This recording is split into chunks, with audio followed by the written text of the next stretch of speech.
Hey there, feeling restless, mind buzzing with anxieties, or maybe just too much caffeine too late.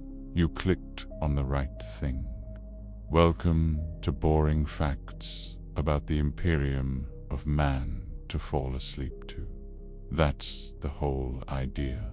No explosions, no dramatic reveals about Horus, just the deeply, profoundly, gloriously dull administrative realities of running a galaxy-spanning theocracy stuck in perpetual war and technological decline. The stuff they don't put on the recruitment posters.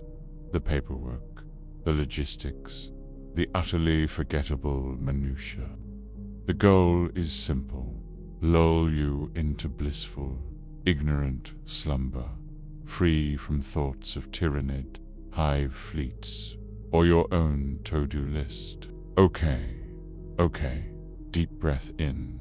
Let's begin at the heart of the mundane, the administratum, the adeptus administratum, the vast, suffocating bureaucracy that keeps the Imperium creaking along. Think mountains of parchment, literal mountains, not data slates, not cogitator files, parchment, vellum, animal hide, processed grox intestine, probably, written on with ink-dipped quills by millions of scribes who might never see natural sunlight. The sheer volume is incomprehensible. A single planetary tithe report, just the cover sheet confirming receipt, might require 17 identical copies, each needing notarization by 3 different departments, all using slightly different forms that haven't been updated since M36. The carbon footprint of all that paper.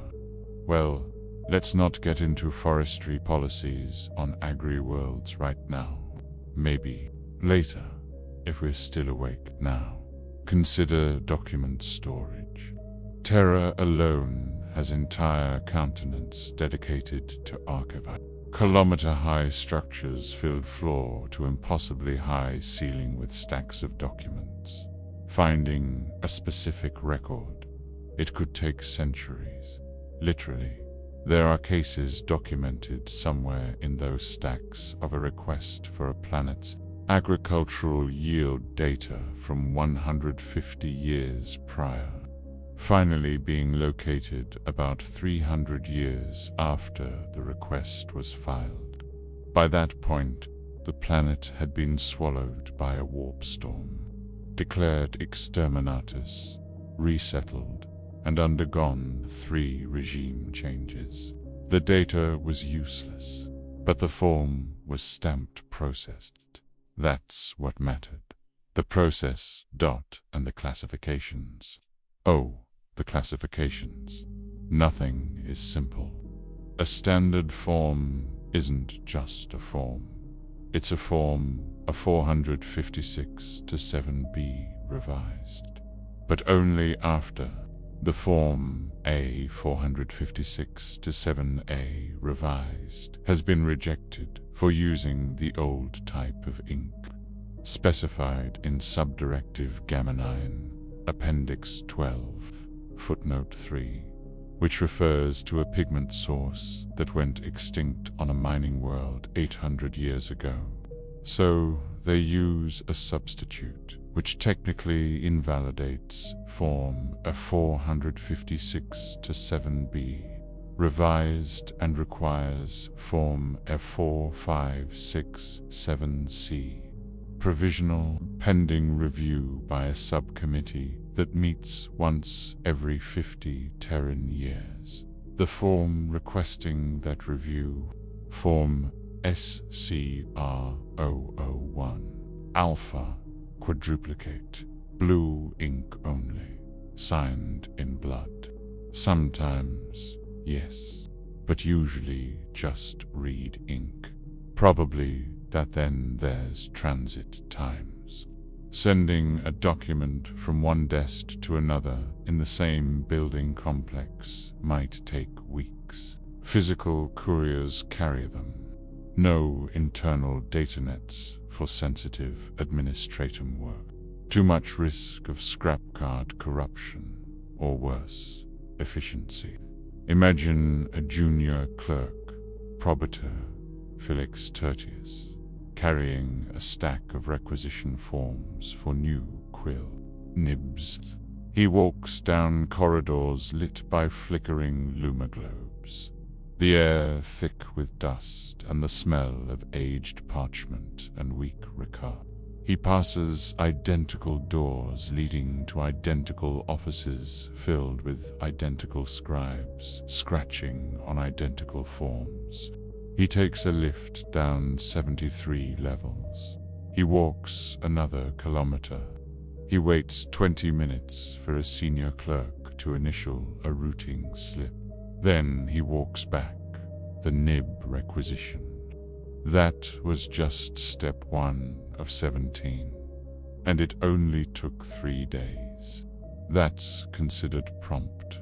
Most interstellar communication relies on physical data wafers or scrolls carried by void ship. A report from the galactic rim might take centuries to reach Terra by the time it arrives. The situation it describes, a minor Xenos incursion perhaps, has likely resolved itself. Either the local PDF crushed it, or the entire system is a lifeless husk. The report gets filed anyway, in triplicate, under a slightly wrong subsector designator. It will be misfiled forever. No one will ever look for it, but it exists. That's the administratum. Existence is function. Completion of the form is the victory. The outcome is irrelevant. Sleep well, knowing the paperwork continues, unchanging, unyielding, uninteresting. Now, consider the Departamento Munitorum, the logistics arm, supplying trillions of Imperial guardsmen across 1 million battlefronts. Sounds complex. It is, and mind-numbingly procedural. Take Lasgun power packs. Standard issue. A single guardsman might carry 5, but the Munitorum doesn't just ship power packs. They ship them in specific crates. Crate M35-7A holds precisely 20 power packs. Not 19, not 21, 20. These crates are then stacked on pallets. Pallet type Theta Gamma holds exactly 16 crates. These pallets are loaded into cargo holds of transports in a very specific, non-optimal pattern designed millennia. BOGO, to minimize shifting during warp transit. A pattern that actually wastes significant space, but is sacred doctrine. A single misplaced crate, a pallet-loaded one slot out of alignment, can cause a minor clerical incident requiring a Form DMLP 889. Rectification filed in septuplicate by the ship's purser. This form then travels with the transport, often for years, before being offloaded and eventually, perhaps centuries later, processed by a Munitorum scribe on some backwater depot world who has no context for the original error. The power packs themselves. They might have been needed urgently on a war-torn hive world. They might arrive decades late, or they might be shipped to a peaceful agri-world that never requested them because the cargo manifest code was misread by a sleep-deprived clerk who confused Armageddon Secundus with Agamemnon Tertia. The agri-world's PDF will then dutifully sign for them. Store them in a damp warehouse next to the fertilizer, and forget about them. The Munitorum record will show the shipment as delivered. Account settled. Accuracy of delivery is secondary to the completion of the paperwork cycle. Think about troop transports. Regiments raised on one world need to be shipped to another.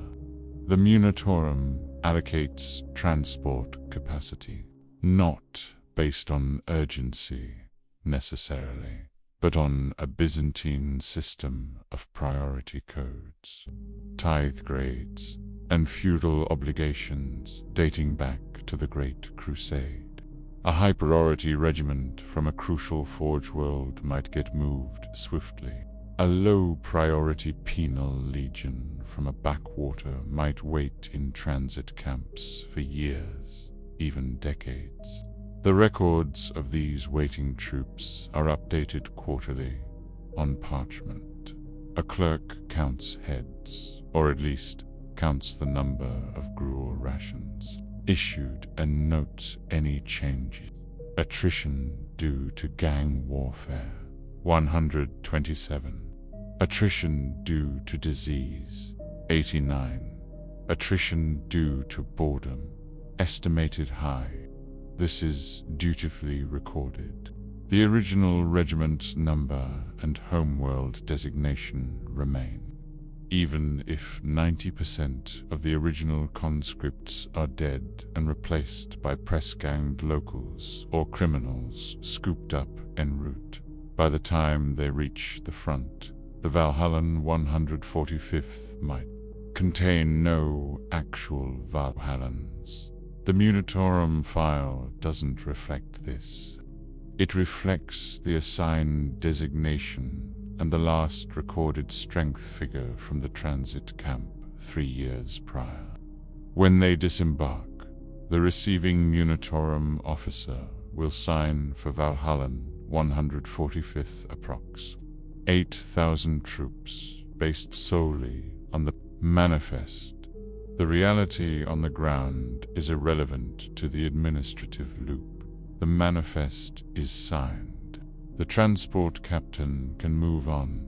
Then there's the matter of standard issue gear variants. The standard Imperial Guard flak armor. It isn't. Not really. Patterns vary wildly depending on the Forge world that manufactured it, the specific STC fragment used or misinterpreted, the available local materials, and the prevailing dogma of the supervising tech priest. A flak vest produced on Griffin 4 might be slightly thicker around the torso but lack adequate shoulder protection. One from Voss might have excellent shoulder plates but thinner chest plating and a tendency to chafe. Munitorum quartermasters simply issue what's in the depot. Guardsmen learn to adapt or die. Complaints about ill-fitting or subpar gear are filed on Form DMG Q12 Deficiency Report. This form requires triplicate filing, certification by the regimental commissar who usually stamps it without reading, and submission through channels. It will likely end up in a storage facility on some administrative hub, awaiting a quarterly audit that never happens, because the auditing clerk was reassigned to count ration packs. The gear doesn't change. The reports pile up. The machine grinds on. Consider the humble ration pack, the Imperial Guard's sustenance. Nutripist, affectionately known as corpse starch reclamation product. The Munitorum calculates caloric requirements based on ancient, generalized tables. A guardsman in a cold climate needs more calories than one in a temperate zone. The Munitorum ration is standardized. A heavy weapons trooper lugging a Lascanon burns more energy than a clerk. Same ration. Adjustments are theoretically possible. They require Form DMR 45 caloric variance request, endorsed by the regimental medicae, countersigned by the commanding officer, reviewed by the Munitorum liaison, and then placed in a queue. The average processing time for such a variance is estimated at 18 Terran months. Most regiments don't bother. They trade, scavenge, or simply endure the constant gnawing hunger or the bloated discomfort of eating the same dense paste regardless of need. The Munitorum knows the ration is universally disliked. They conduct periodic taste surveys, Form DMRT7 sustenance palatability assessment, filled out by 1 trooper per platoon per quarter. The results are collated every 5 years. They consistently show 98.7% dissatisfaction. This data is filed. No action is taken. The formula is ancient. Changing it would require forms beyond comprehension. The paste is nutritious enough. Efficiency, not enjoyment, is the metric. It is efficient to produce billions of identical sludge. Bricks. Enjoyment is a luxury the Munitorum cannot compute, nor does it care to.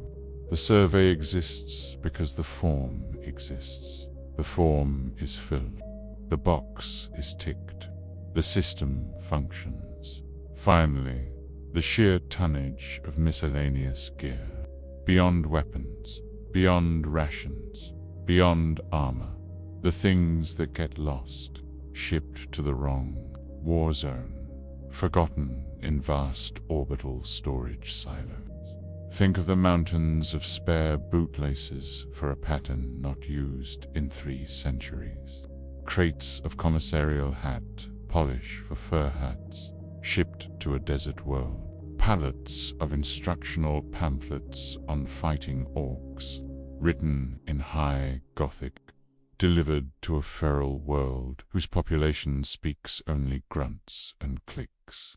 Libraries of pre-printed victory proclamations for a general who died 100 years ago.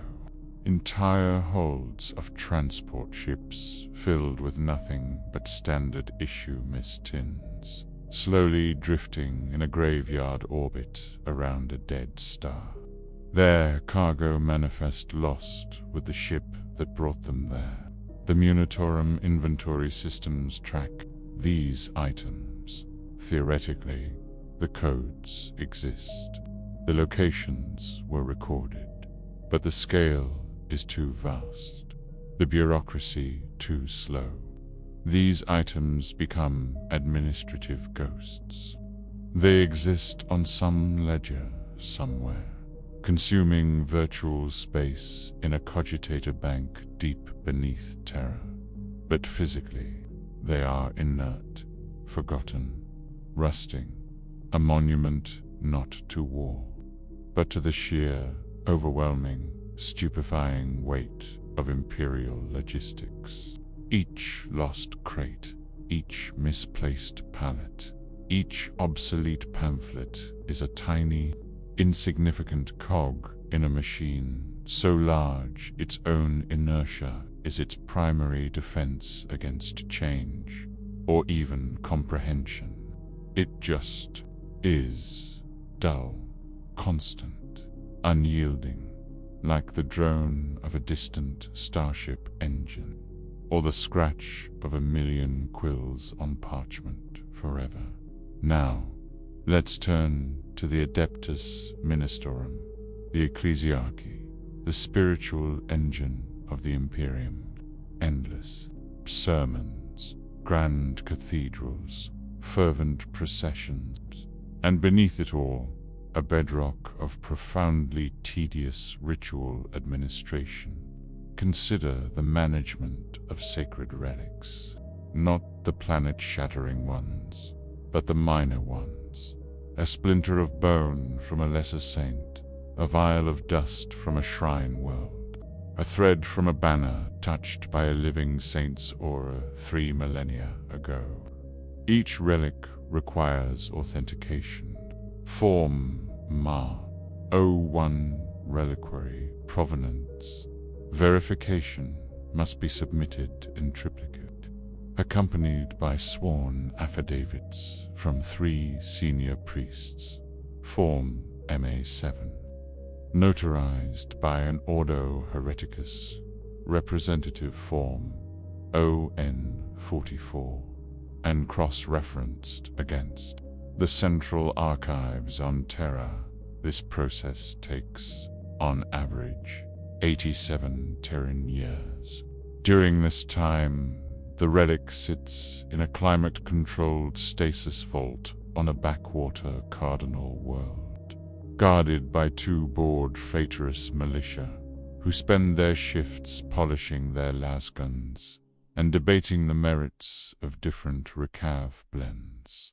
Once authenticated, the relic is assigned a 36-digit alphanumeric code and catalogued on a parchment scroll that is then copied by hand 12 times. 1 copy is stored locally. The other 11 are sent to various administrative hubs across the sector. At least 4 will be lost in transit. 2 will be miswild. The remaining 5 will eventually be archived in locations no one will ever check. The relic itself might be installed in a minor chapel on a feudal world, where it's venerated twice a year by locals who don't understand its code, its history, or why it requires a monthly dusting ritual performed only by an ordained deacon, using a specific type of owl feather duster, as per Ordinance Ministorum Purity. Protocol 889b, closing parenthesis. Think about the scheduling of feast days and holy observances. The imperial cult has millions. The feast of St. Drusus's left sandal, the day of somber reflection upon the 3rd bolt shell fired at the siege of Rax, the week of penitent scrubbing observed sector-wide.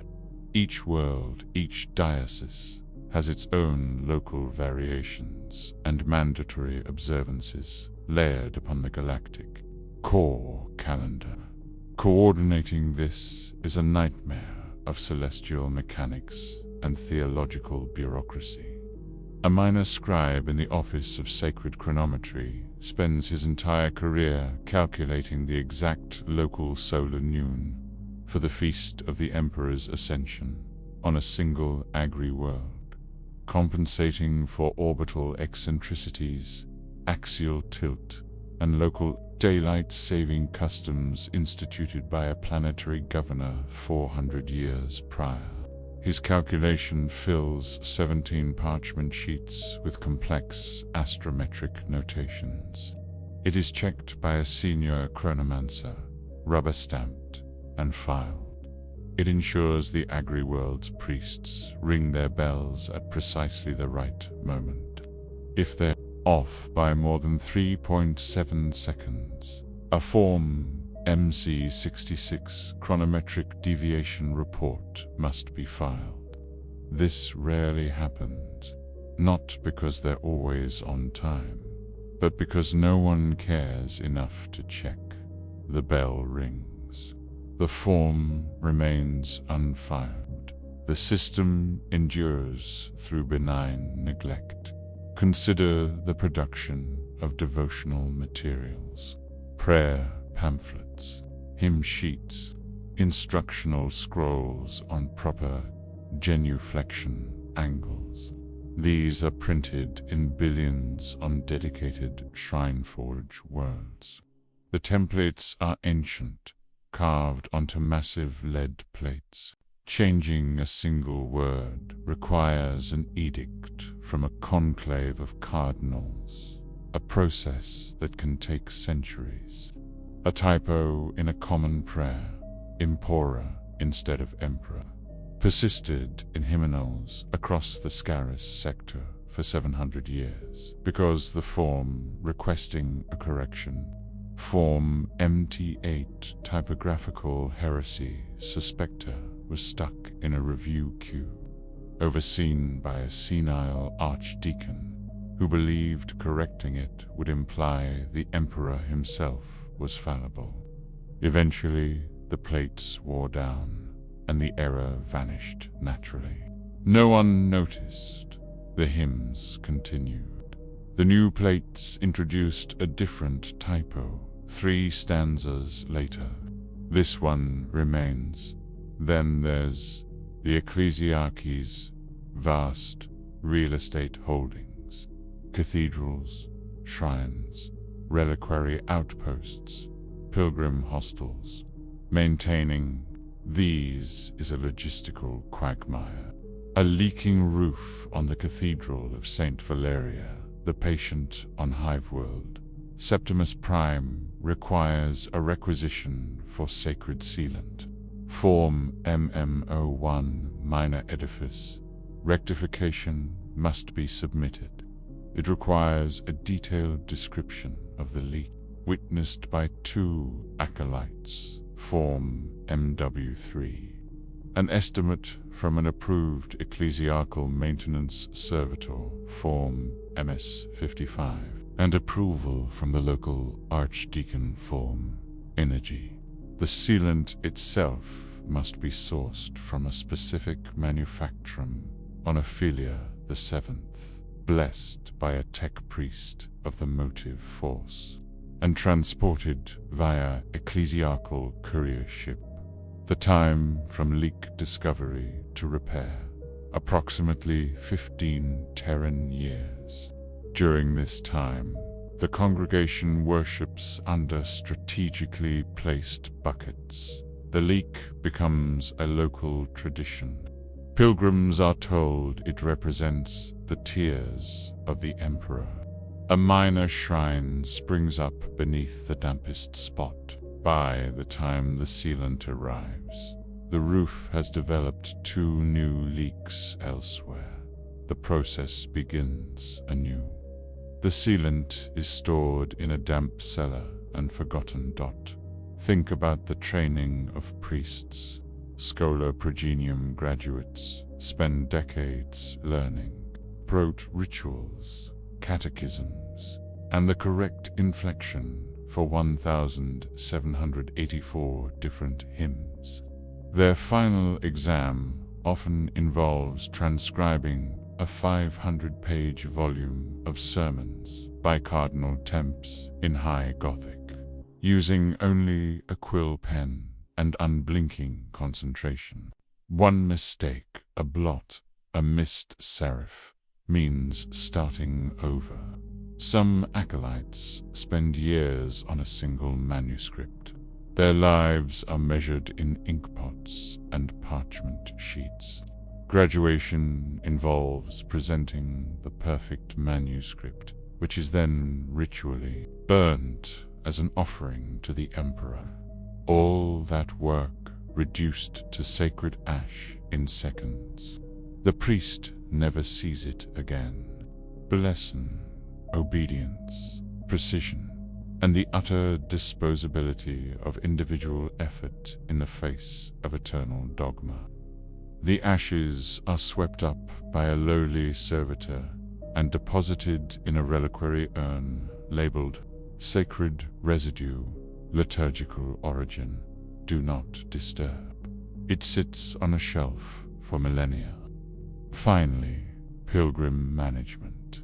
Billions shuffle along sanctioned routes towards holy sites. Their progress is tracked with bureaucratic zeal. Each pilgrim is issued a lead pilgrim token upon starting their journey. At each shrineway station, the token is stamped with a unique seal by a bored cleric using a hand press. The token tracks their progress, entitles them to a daily gruel ration form, MPR, one issued per pilgrim per day, and allows them to sleep in designated pilgrim hostels. Bunk assignment via Form MH3, filled out in duplicate by the hostel's warden. Losing the token is catastrophic. Without it, a pilgrim is officially non-existent to the ecclesiastical bureaucracy. They cannot get rations. They cannot get shelter. They become part of the anonymous mass of itinerant, faithful, unverified, most simply vanish into the near the pilgrimage routes. Their original token, if found, might be reused by another pilgrim, creating a confusing double entry in the ledger that some junior adept will spend a week trying to reconcile before giving up and filing it under. Anomalies, pilgrimage route Gamma 7, fiscal abraxas, the ledger's balance, the souls do not. The machine of faith grinds on, powered by stamps, gruel, and an ocean of forgotten tokens gathering dust in forgotten drawers. Now, we drift towards the Adeptus Mechanicus, the cult of the machine. Guardians of technology they barely understand, worshippers of the Omnissiah, through rote ritual and ceaseless mind-numbing procedure. Forget grand inventions. Think maintenance schedules. Think activation sequences, longer than most operas. Think the sheer grinding weight of dogma applied to every bolt and circuit. Consider the ritual of activating a standard issue Lemonruss battle tank before the engine even coughs to life. A tech priest, Engenseer, or more likely a lowly Tekakalite, must perform the rite of ignition. This involves precisely 17 distinct steps, not 16, not 18, 17. Step 1. Anoint the primary fuel intake valve with sacred unguent grade 7B, specific viscosity. Step 2. Chant the litany of combustible propensity while tracing the symbol of the motive force on the engine housing with an electrostylus set to low resonance. Step 3. Verify pressure readings on 3 analog dials, comparing them to pre-printed tolerance scrolls dated from the tank's last major servicing, potentially centuries ago. Any deviation beyond 0.3% requires a full diagnostic using arcane tools whose function is known only through rote memorization, not understanding. Steps 4 through 16 involve similar anointings, chantings, verifications, and the ritualistic tapping of specific components with a sanctified wrench. Step 17. Depress the ignition rune, while simultaneously uttering the binary canticle of awakening. Only then might the engine turn over. If it doesn't, the entire sequence begins again. A simple cold start can take hours. The crew waits. They are used to waiting. Efficiency is measured in doctrinal adherence, not time saved. Think about standard template constructs, STCs, holy grails of lost knowledge. Finding one is rare. Verifying it is an exercise in soul-crushing bureaucracy. A fragment discovered on some dusty moon must first be examined in situ by a tech priest explorator. Form MSTC01 preliminary artifact assessment is generated in quintuplicate. The fragment is then sealed in a stasis reliquary, escorted by a skittery detachment requiring Form MTR-45, sacred artifact transit requisition, and shipped to the nearest forge world. There, it enters a decades-long verification queue. A panel of senior magi will scrutinize it, not for innovation, but for orthodoxy. Does it conform to known fragments? Does it contain any deviations deemed heretical innovation? This involves cross-referencing petabytes of data stored on crumbling data slates, chanting litanies of comparison, and performing complex rituals of data scrying using ancient cogitators tended by whose organic components fused with their machines long ago. The verification report form AMVER 889 runs to thousands of pages, mostly boilerplate litanies and repetitive technical incantations. If approved, the STC fragment is assigned a classification code longer than most planetary designations and entered into the archives, actually implementing the design, even for something as simple as a better water pump, requires further centuries of doctrinal debate. Resource allocation forms AMRACE 7 series, and the consecration of manufacturing lines, a process almost as complex as building the thing itself. Most fragments are simply archived, their potential usefulness locked away under layers of ritual and red tape, awaiting a day of need that may never come, or that will come too late. Consider the maintenance of a single plasma reactor in a engine room. It's not merely engineering. It's a continuous sacred ceremony. Every valve, every conduit, every glowing energy feed has a specific maintenance liturgy. Lubrication isn't just applying oil. It's the ritual of flowing sanctity, performed with specific oils, blessed on specific forge worlds, applied with brushes made from the hair of specific cloned beasts, while chanting the hymn of friction, abeyance. Readings aren't just taken, they are interpreted through layers of dogma. A fluctuation in output might be seen as a sign of machine spirit displeasure, rather than a failing component. Rectifying it involves purification rites, data offerings, burned in sacred censers, and the application of sanctified purity seals to the console before anyone even considers physically inspecting the potentially volatile reactor core. The actual repair, if required, is buried under so much ritual that the original problem might be forgotten. Servitors endlessly polish already gleaming surfaces, not for cleanliness, but as an act of devotion. The air hums not just with power, but with the constant low drone of binary chanting from the attending techodepts. Progress is glacial.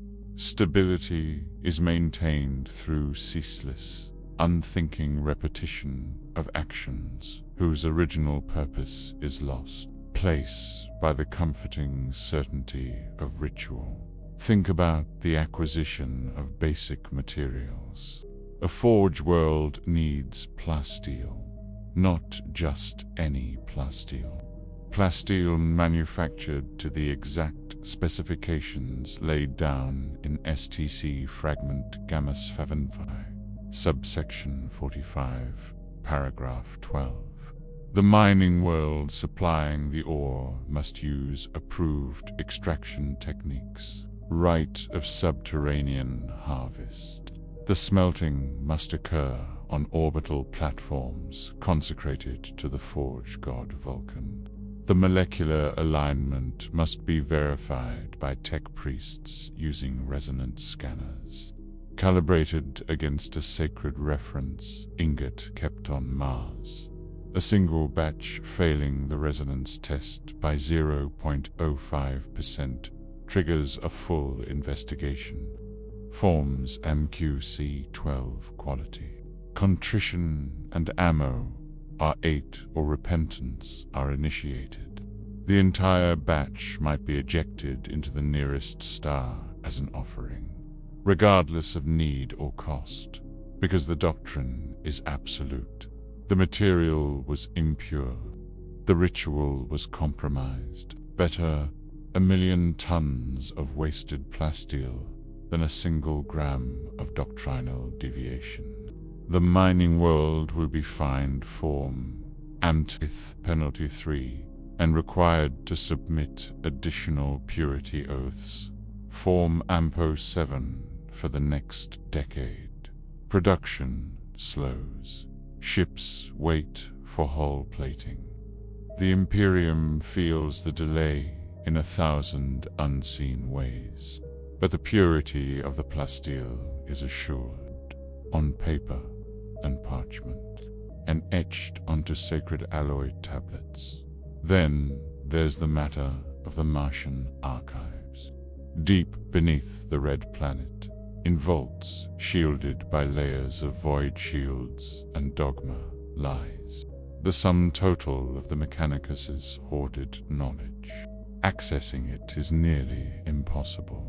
First, a petitioner, usually a high-ranking Magos, must submit Form AMA 001 petition for arcane knowledge, justifying the need with references to ancient precedents and doctrinal loopholes. This petition is reviewed by the Archivists of Soul, a committee that convenes once every 20 Terran years. If deemed worthy a rare occurrence, the petitioner is granted a specific data site reference.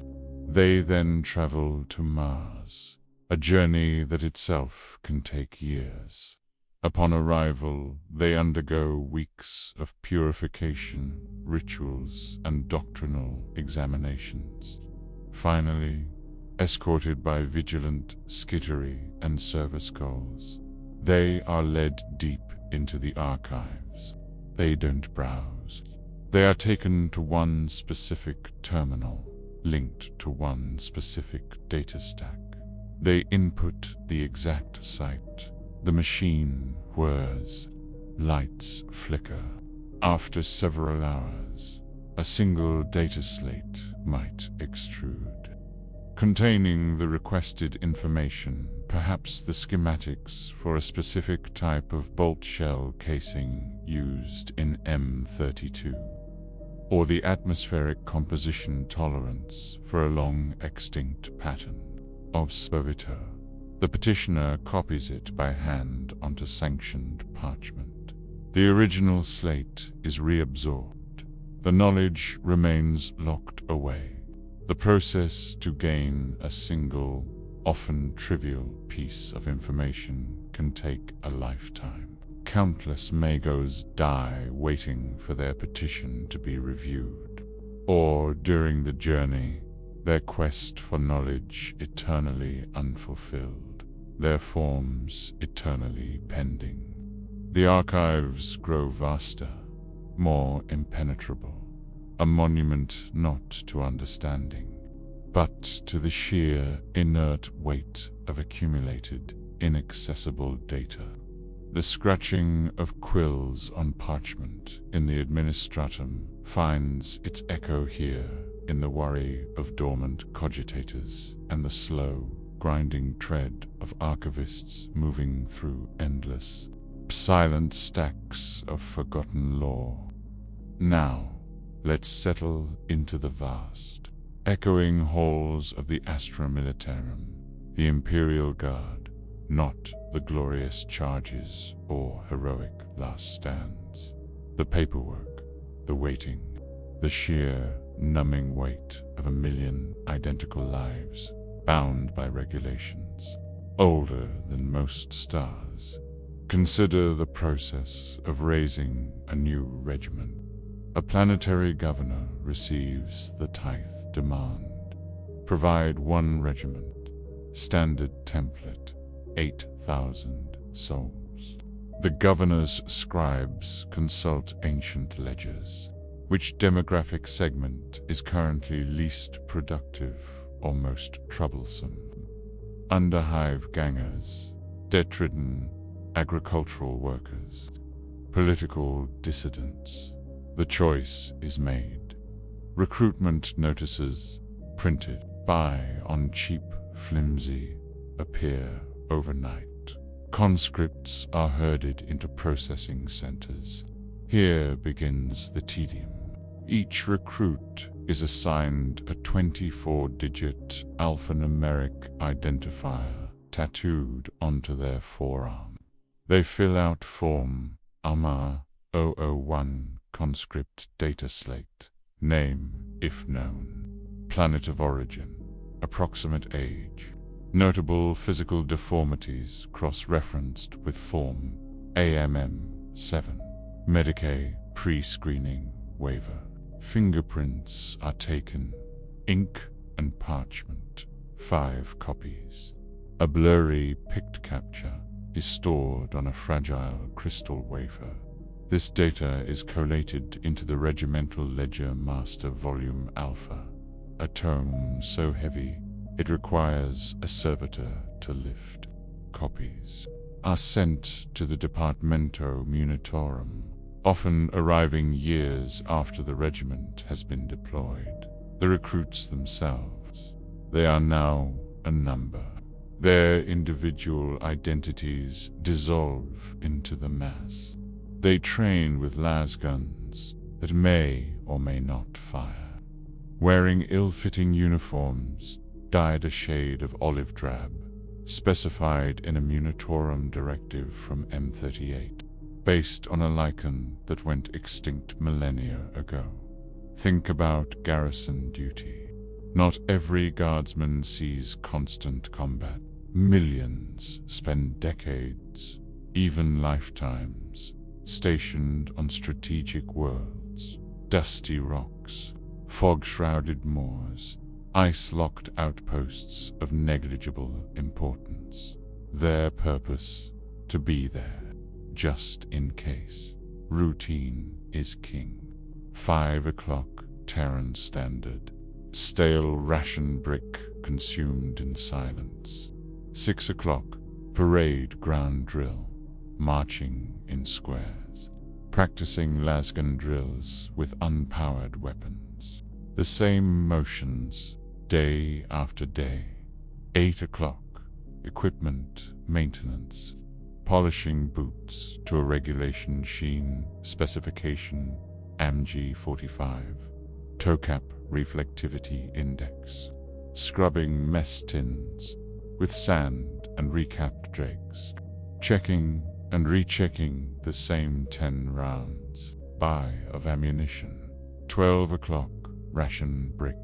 13 o'clock, sentry duty. Standing watch on a parapet overlooking an empty tundra or a silent jungle canopy. Scanning for an enemy that hasn't stirred in centuries. 18 o'clock, more drill. 20 o'clock, final ration brick. 21 o'clock, lights out. The weekly highlight.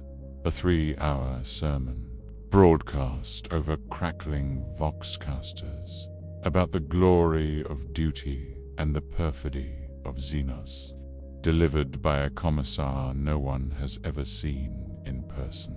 Years blur, troopers age. They know every crack in the barracks wall, every squeak of the bunk above them. New recruits arrive, wide-eyed, and are absorbed into the monotony within weeks.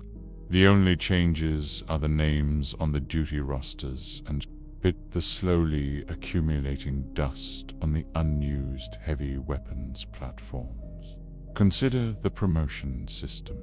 rising through the ranks relies less on valor, though it helps, if witnessed by someone important enough to file form.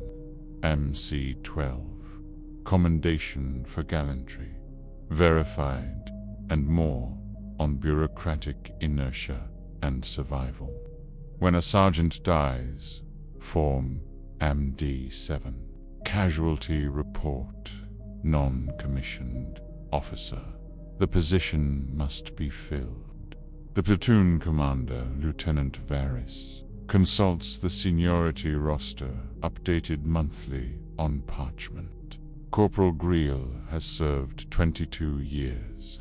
He knows the drill manual backwards. He filed form AML-3 leave request, denied 7 times correctly last year. He is promoted. No ceremony. Just a notation in the platoon log, volume 62, page 894, and an extra stripe sewn onto his tunic sleeve by the regiment's one-eyed seamstress servitor. Greel receives no raise. His rations remain identical. His bunk is slightly less damp. His responsibility increases marginally. He will likely die in this rank.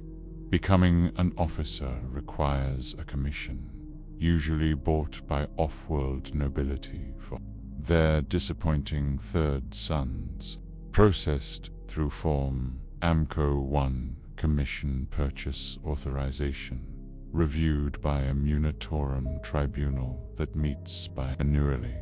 Merit is a secondary concern.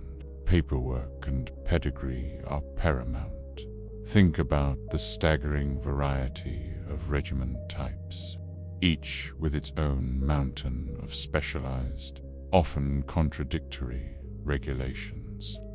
The Catechan jungle fighters operate with brutal pragmatism, but their after-action purports form AMA AR5 still require triplicate filing, including sections on ammunition expenditure by caliber and sanitation field protocol adherence.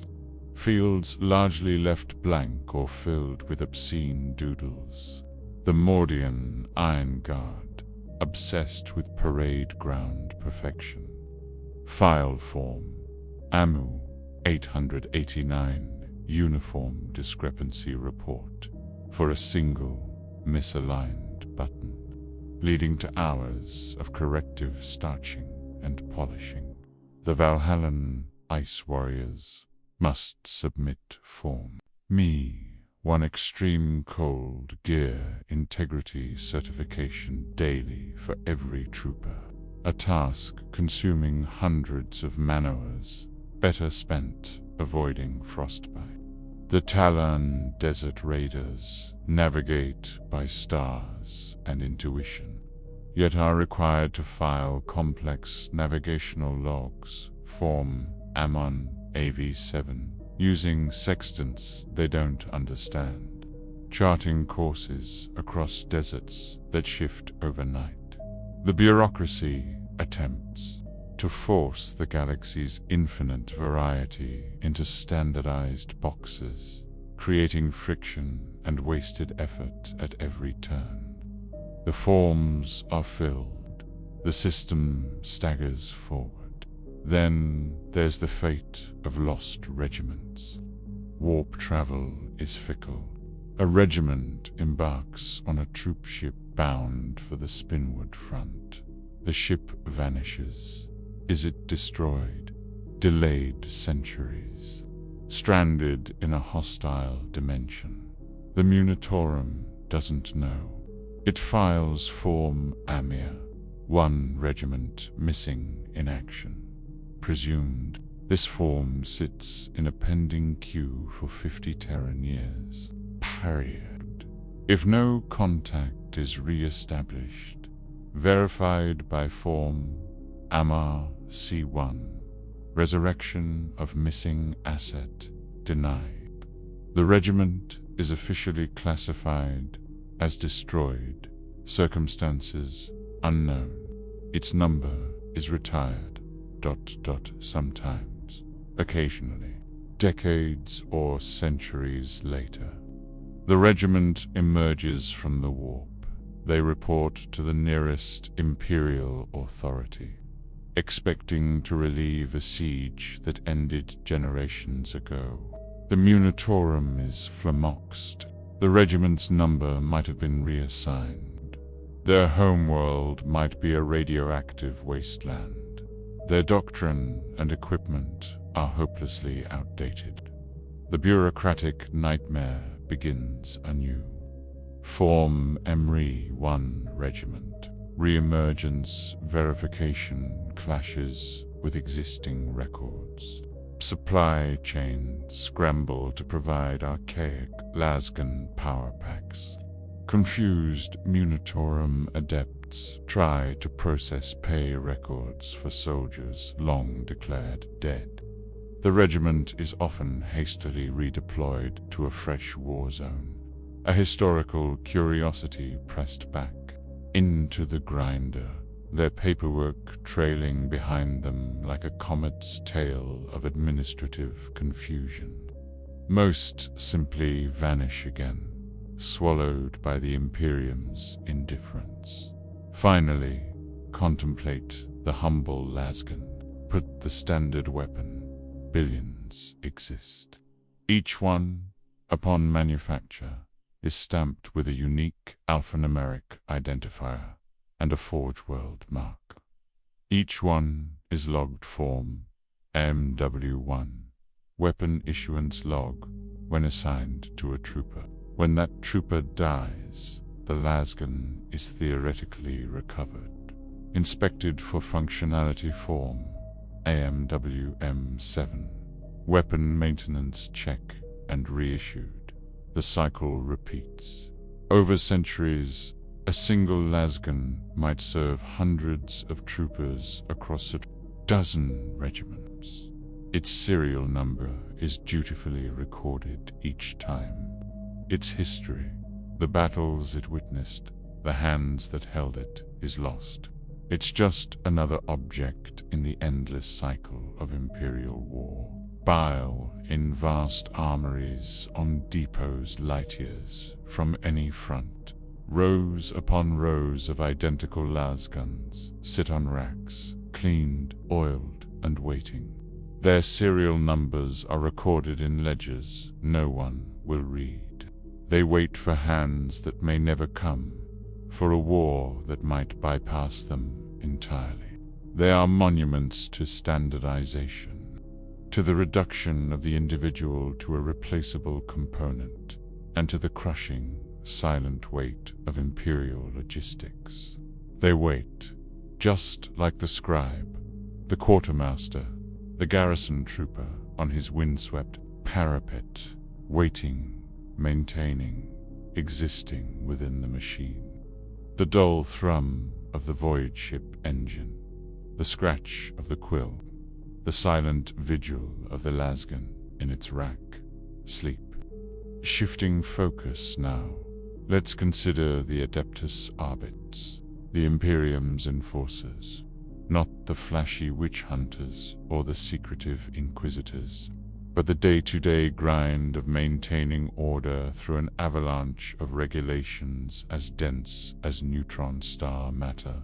Think less thrilling chases through hive spires, more ... filing. Endless filing.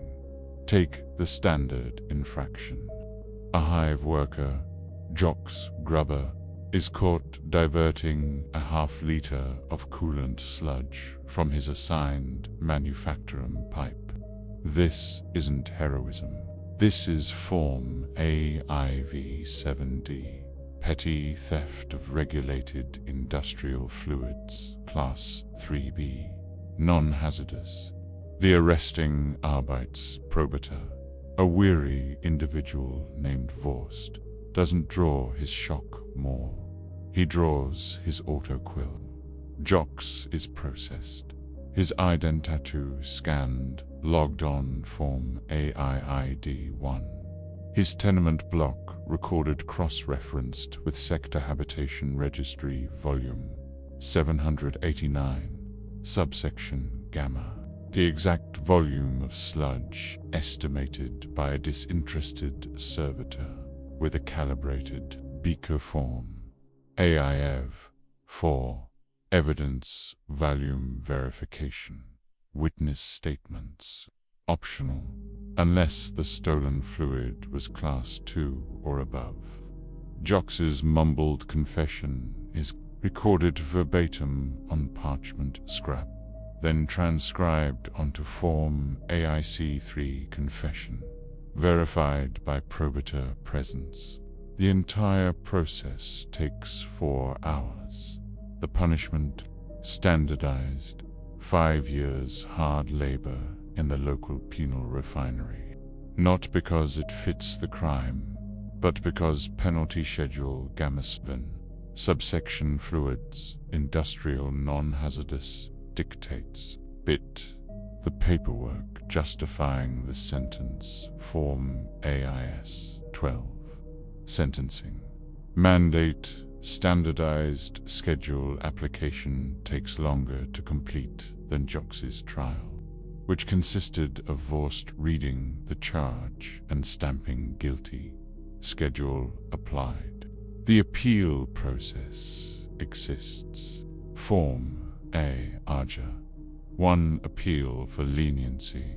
Standardized schedule deviation requires endorsement from a sector judge, whose docket is backlogged 47 years. Jox will serve his sentence. Vorst files the forms. The sludge is returned to the pipe. The machine continues. Consider the sheer weight of imperial law. The Lex Imperialis isn't a single book. It's a galaxy of precedent, edict, subclause, and contradictory ruling accumulated over 10,000 years. Imagine a mid-level Arbeits, judge, arbiter, solar, trying to rule on a case of unauthorized modifications to standard issue respirator filter pattern Mark 7C. Is it heresy, techno-tampering, simple safety violation? Solar consults her chamber's archive. She pulls down heavy, dust-laden tomes. Precedents of atmospheric apparatus, modification, Volume 12. She finds a case from M39 on the world of ferric stand involving similar filter adjustments due to local spore concentrations. The ruling, reprimand, and corrective liturgy. But wait, a footnote references a counteredict from the Mechanicus Delegatura in M41, declaring any non-sanctioned modification to life support gear as potential tech heresy grade Epsilon, which takes precedence. Solar spends 3 weeks researching bills. She fills Form AILC, 1 legal contradiction inquiry, and sends it to the Sector Justicar's office. It joins a queue estimated at 120 Terran years. Unable to delay the case indefinitely, Solar makes a conservative ruling, guilty of tech heresy. Misdemeanor grade, sentence, 10 years servitorization candidate training. The defendant, who just wanted to breathe easier in the smog, is hauled away. Solar files the verdict. She adds a footnote referencing the unresolved contradiction. The case file is sealed. It will gather dust. The law remains a tangled, unnavigable thicket. Order is maintained not through clarity, but through the crushing certainty of punishment based on whichever interpretation catches the arbitres. I, that decade, think about evidence handling. A spent shell casing found at a crime scene isn't just bagged, it's subjected to the rite of securement, sealed in a purity-locked stasis box by a probator, chanting litany for 5B of projectile residue and truth. It's logged on form AIE 1 evidence intake log in triplicate. The box is then transported via armored vehicle to the precinct house evidence vault, a massive, climate-controlled chamber filled floor-to-ceiling with identical stasis boxes. Each box is assigned a 36-digit alphanumeric locator code, etched onto its surface and logged in the central evidence ledger, a monolithic cogitator bank tended by half-asleep. Retrieving the casing for analysis requires Form AI-7 evidence retrieval request, signed by 2 senior arbiters, and a 3-hour ritual unlocking sequence performed by a tech priest attached to the precinct. Most evidence spends centuries, if not millennia, locked away, utterly forgotten. The case it pertains to is often resolved or the perpetrators dead long before the bureaucratic inertia allows the evidence to be examined. The vaults are less repositories of truth and more vast mausoleums of unresolved minutiae. Consider the planetary tithe enforcement. The Arbites aren't just cops. They're tax collectors with shock malls. A minor agri-world, Vedantia Secundus, underproduces its grain tithe by 0.3% due to an unexpected fungal blight. The Munitorum alerts the local Arbites precinct. Form AIT1 tithe deficiency notification, grade minor, is issued. Arbit squads descend upon the planetary governor's administrative spires, not to arrest initially, but to audit. They demand ledgers, Form AILA5, ledger access mandate. They interview scribes under oath, Form AITD3, testimonial deposition, tithe-related. They measure silos with calibrated servo skulls, Form AIMS8, metric survey storage capacity. The process takes months. The original deficit is confirmed. Penalties are applied per tithe deficiency. Schedule Theta Form AITP1, tithe penalty imposition. The governor must pay an additional grain next cycle plus 15%. The audit itself incurs an administrative burden, fee form AIAB2, payable in throne, gelt, or equivalent promissory notes. The paperwork generated by enforcing the tithe shortfall likely outweighs the missing grain itself. The blight is irrelevant. The schedule must be satisfied. The forms must be stamped. Finally, contemplate the prison hulks, not frontline penal legions, but the forgotten ones. Ancient starships, engines cold, drifting in designated graveyard orbits. Their holds are converted into vast, multi-level prisons. Inmates here aren't dangerous heretics. They're the jocks grubbers of the galaxy, petty thieves, bureaucratic offenders, individuals who misplaced a Form AIR3 residential permit renewal and were declared perpetrators of willful administrative obstruction, grade 4. Life aboard is a crushing monotony. Days measured by the drip of condensation from corroded pipes, Meals are nutrient gruel dispensed at precise intervals via rusty chutes.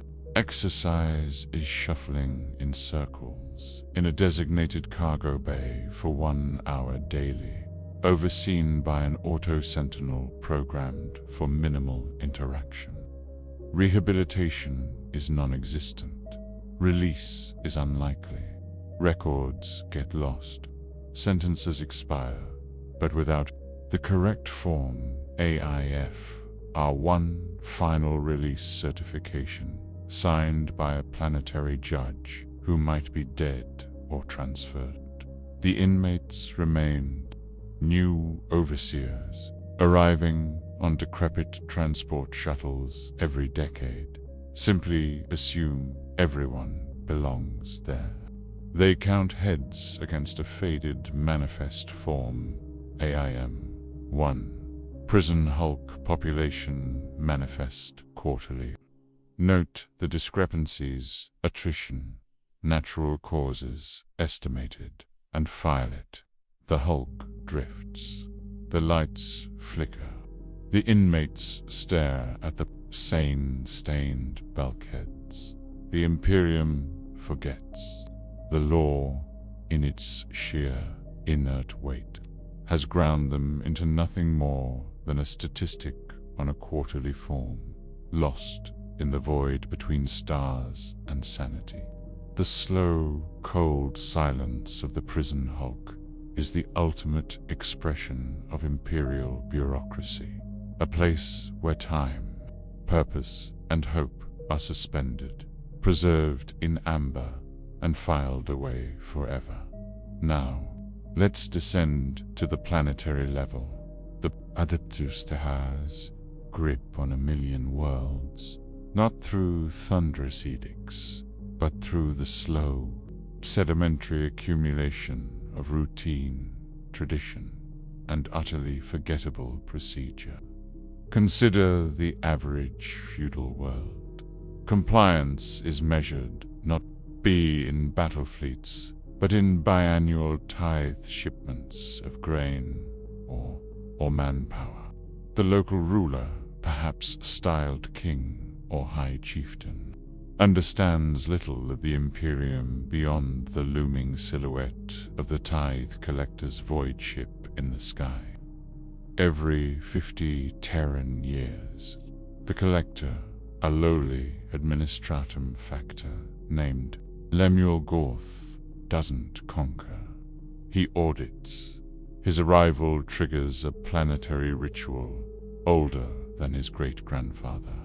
Peasants hauling sacks of barley to designated stone plazas. Tribal warriors lining up for rudimentary physical inspections. Form at FWT-7. Feudal manpower tithe. Basic physiological assessment. Marked pass, fail. Local scribes presenting clumsily inked scrolls listing populations and harvests. There, figures often pure guesswork. Gorth compares these to the previous century's records stored on brittle microfilm in his ship's archive. Discrepancies under 15% are ignored. The cost of investigation outweighs the gain. He stamps the acceptance seal onto a pre-printed parchment form at Tar 1. Tithe acknowledged, standard feudal template, accepts the symbolic gift of a local artifact, usually a carved stone or woven rug, logged as cultural artifact, non-strategic, value negligible on form at CA3, and departs. The world returns to its swords and plowshares existence for another 5 decades, blissfully unaware of galactic wars. Its only imperial interaction, a brief, bureaucratic visitation as routine as the changing of seasons. The tithe grain is shipped to a storage depot on a dead moon, where it slowly petrifies. The manpower scroll gathers dust in a subsector archive. The Imperium's presence is a whisper, a signature on a form, a ghost in the machine. Think about civilized worlds.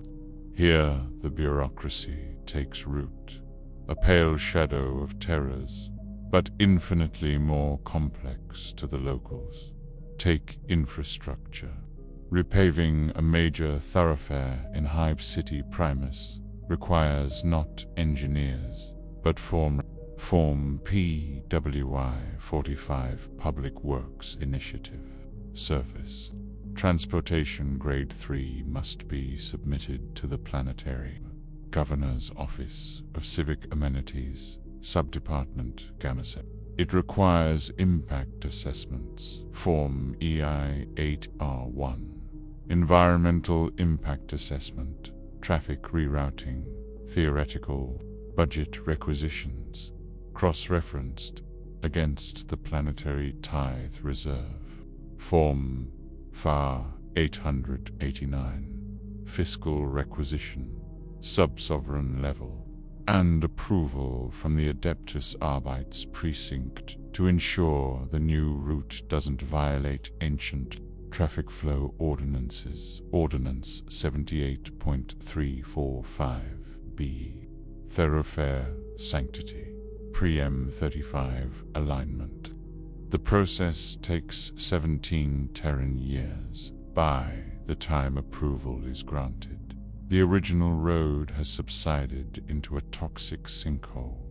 The civic planner who proposed the project is dead, and the allocated funds have been partially reabsorbed into the general tithe due to an accounting error. Torm Ifri 1. Revenue reclamation, administrative oversight.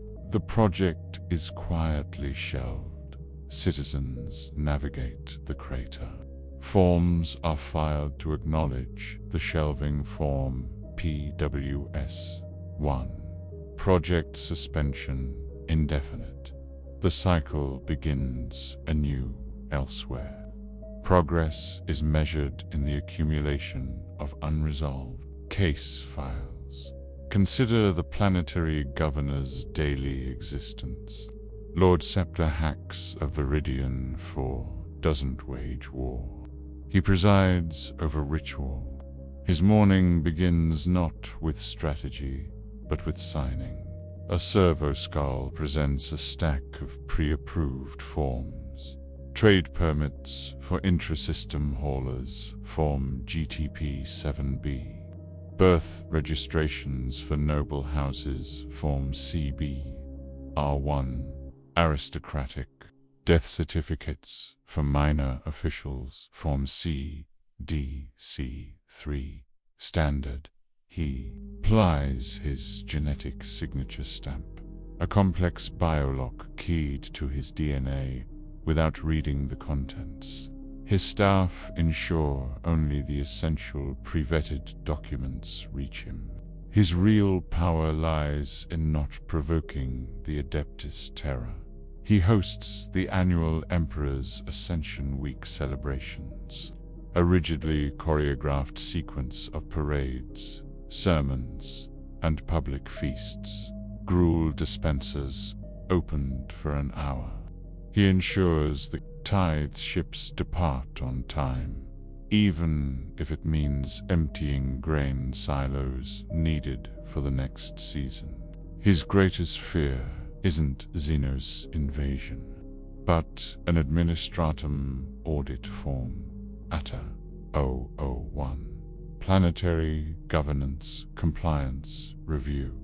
A years-long nightmare, where off-world scribes pick apart centuries of local records, uncovering minor discrepancies that could lead to his replacement form, HER1. Governor Removal Recommendation. His life is a tightrope walk of maintained stagnation, where the most celebrated achievement is a decade where no major forms were misfilled. Think about cultural compliance. The Imperium demands worship of the God Emperor, but cares little for the specifics, provided the core tenets are mumbled. Bon, a feral world.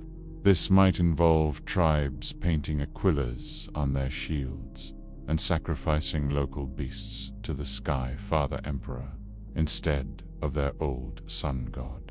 An ecclesiarchy missionary visited 300 years ago filed Form MCC 1 cultural compliance, established basic rights observed, and left.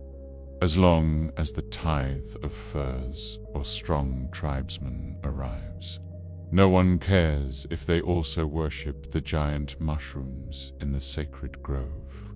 On a hive world, it means mandatory attendance at weekly, pre-recorded Voxcast sermons in cramped Hebunit. Board Habmaster marks attendance on a chalk slate, later transcribed onto Form MAA 1 assembly attendance, hive block level, estimated. The sermon's content is irrelevant, static to most listeners. Compliance is measured by the completed form, not genuine faith. Attempts to standardize practices galaxy-wide are lost in the administratum. A request from a zealous cardinal to enforce specific prayer times across a sector vanishes into Form MR 665 Reformation Proposal. Liturgical, pending doctrinal review. A black hole of bureaucracy where such proposals linger for millennia. The Imperium's spiritual unity is a facade painted over a fractal mess of local customs, held together only by the shared dread of the paperwork not being filed. Then there's off-world contact. For most Imperial citizens, other planets are theoretical. Travel is rare, expensive, and shrouded in red tape. A merchant, Eliza Vaughan, wants to ship textiles from her homeworld, Cygnus Minor, to the neighboring system, Kessel's Rest. First, Form C2W, 1 application for extraplanetary commercial transport license. This requires proof of guild membership. Form GMB3, mercantile bond. Verified. Cargo manifests in triplicate form, CTCM 7A, voidworthiness certification for her aging freighter. Form AMVW45, civilian voidcraft, basic spaceworthiness, issued by a tech priest who mutters binary while kicking the landing gear. And clearance from the Adeptus Arbites, confirming she owes no tithe penalties. Form AICG1, civic good standing, commercial. Processing takes 2 to 5 Terran years. Once granted, each journey requires Form CT Junior, 1 jump route authorization, specific voyage. Filed weeks in advance, detailing exact cargo, crew manifests, and planned warp jump coordinates, often guesswork based on ancient star chart. Upon arrival at Kessel's Rest, she faces customs. Form CTC, 1 incoming cargo declaration. Physical inspection, where board Arbites prod her bolts of cloth, and tariff assessment form, FTA1. Tariff, imposition, standard rate. The profit margin on her textiles evaporates. Most trade happens within systems or illicitly beneath the paperwork radar. The official channels are clogged with forms documenting journeys barely worth taking, overseen by functionaries who've never seen. The void, the vastness of the Imperium is shrunk to the size of a filing cabinet, its potential connections throttled by triplicate. Finally, contemplate planetary forgetting. Worlds vanish from imperial records, not through cataclysm, but clerical error. A scribe on Segmentum's solar administrative hub, Theta, misreads a smudged digit. Agri-world Verdia becomes Veridia in the master ledger. Subsequent tithe demands are sent to Veridia. They go unanswered. After 100 years per regulation 78.9.she, form at tel W, one world designation, lost presumed, is filed. Verdia, meanwhile, continues its existence. Its people till the soil. Its governor collects taxes. Its small spaceport might see the occasional rogue trader, but to the Imperium, it no longer exists. Its tithe grade is replicated. Its stellar coordinates fade from active navigational charts. It becomes a ghost in the machine, a testament to the fragility of knowledge recorded on perishable media by fallible hands. 2 centuries later, a stray Munitorum transport, off course, due to a warp current, might stumble upon it. The crew, consulting outdated charts, report discovering a new world. Forms are filed. Aton W1 New World. Initial contact, AMS V1 system. Verification preliminary. The laborious process of rediscovery and reintegration begins, unaware that it's simply correcting a 10-millennium-old filing error. The planet is given a new designation.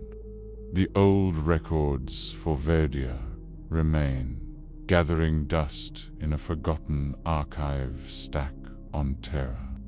A silent monument to the sheer, overwhelming, sleep-inducing weight of imperial administration, where entire worlds but can slip through the cracks between forms.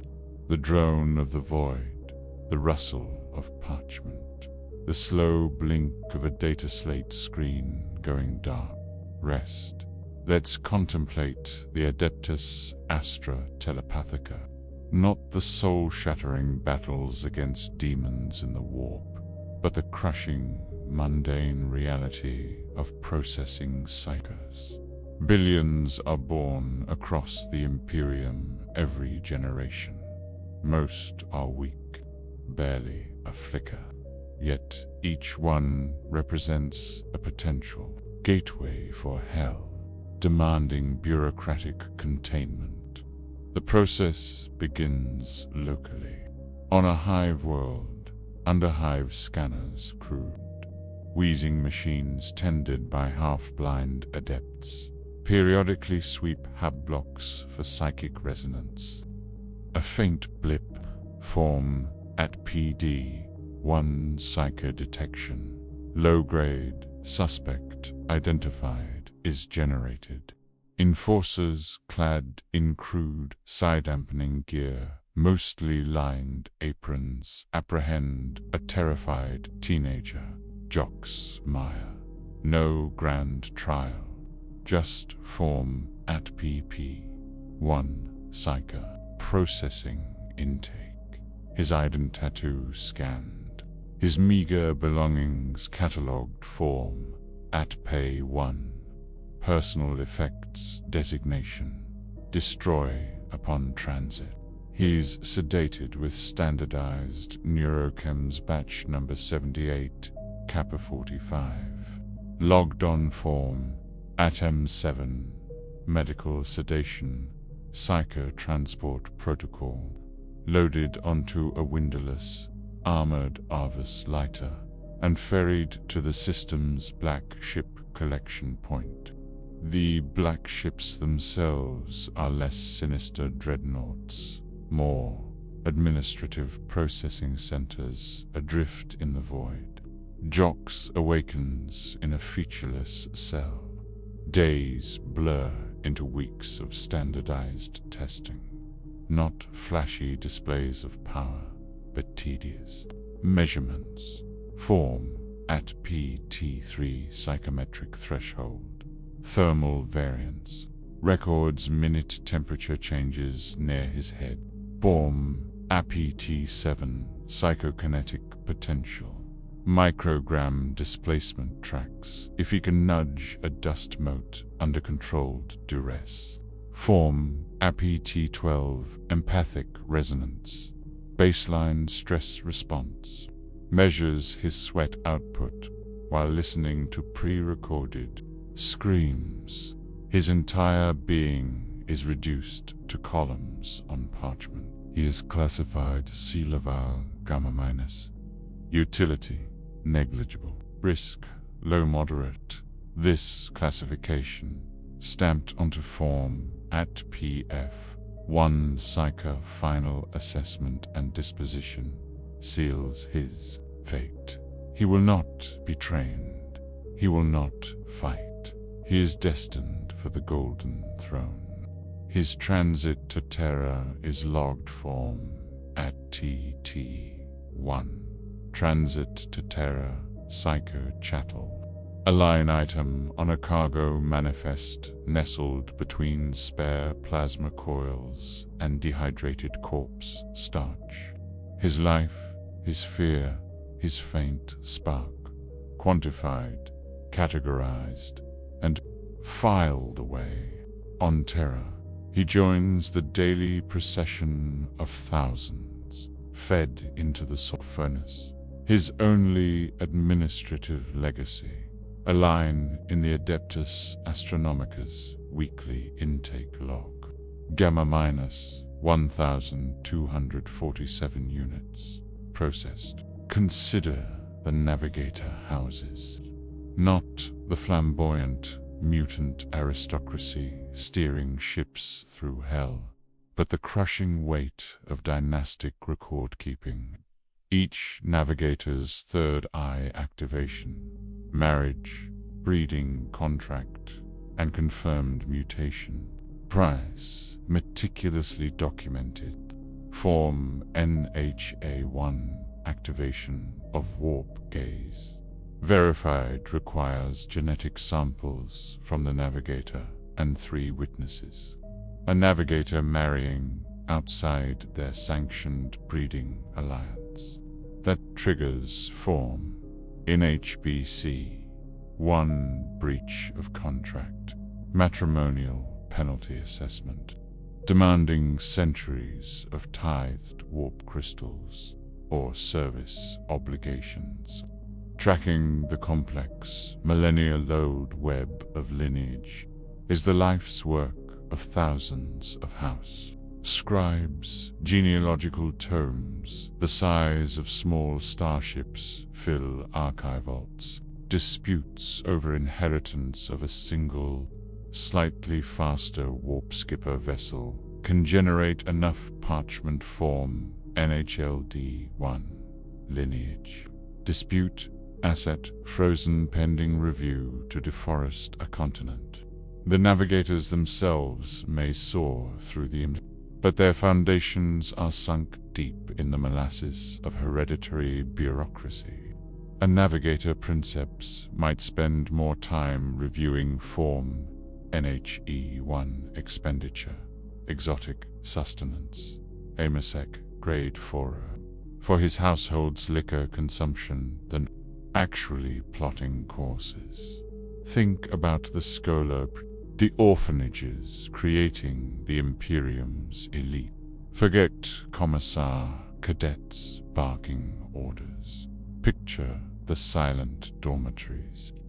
Lights out at precisely 21 o'clock Terran Standard. Reveille at 5 o'clock. Not a second early, not a second late. Enforced by chronoservitors. Synced to the segmentum atomic standard calibrated quarterly via form SPCS1. Chronoservator sync verification. Meals are identical nutrient bricks, dispensed at 7 o'clock, 12 o'clock, and 18 o'clock. Deviation requires form SPNR.